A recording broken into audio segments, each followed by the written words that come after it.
So pretty good month? Yeah, Good. Pretty good is not how Kyle McLean would have described his life 12 months ago. I had absolutely nothing left. Opiates took everything. He sold his belongings, lost his truck, and his apartment. It's just a vicious circle. The 28-year-old popped his first Vicodin at 17. He never imagined that decision would lead to a decade-long battle with addiction. At his peak, Kyle spent $180 a day on drugs, and it wasn't even to get high. In order to get up to go to work, had to have it. I'd have to spend all night looking for some for the next day so I wasn't sick, so I could make it through work the next day. It could be anybody. Doctors, lawyers, professionals, community leaders, teachers. Dr. Katie Marvin says Kyle's story is pretty typical. She's on the front lines of Vermont's opiate epidemic and works with her team at Stowe Family Practice to find new options to help addicts get clean. She says vivitrol is showing real promise. I'm very encouraged by it. I think it's really nice for patients to have an option. It's a monthly muscular injection of a drug called naltrexone. In pill form, it's been used for years to help alcoholics.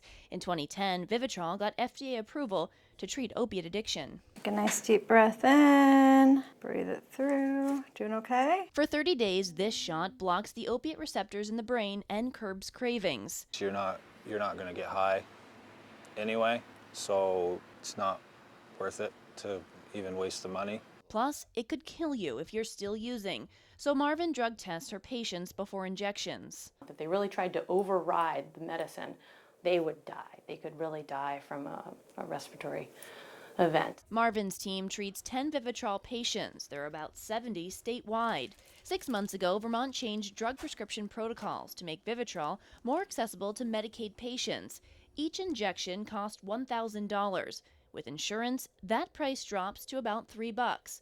Unlike other treatment options, vivitrol is not an opiate, and medical professionals do not need a special waiver to prescribe it. We have 50 physicians already trained. We hope to double that amount. Is there hesitation in the medical community to adopt this? There seems to be. Marvin says the fear is not being able to treat patients in pain. Someone on vivitrol could never take a painkiller. The drug interaction is so dangerous, patients wear tags and carry medical cards to warn first responders. Vivitrol also increases the chances of an overdose if a patient relapses. They would have nowhere near the tolerance that they had at the beginning of the month. Marvin equates the medication to training wheels. Most will need it for 6 to 12 months. She also requires patients to pair the injections with intense counseling. I wish Vivitrol were the wave of the future or there was some silver bullet. No, I think we have to look at all the different tools. So I think that methadone and buprenorphine will continue to be in our future, along with something like Vivitrol. Go 1, 2, 3, 4, 5, 6, 7 months. For Kyle, this needle was a game changer. It's the best decision you'll ever make. 7 months later, he's clean and says life is worth living again. Happy again, feel good, have money in my bank account again.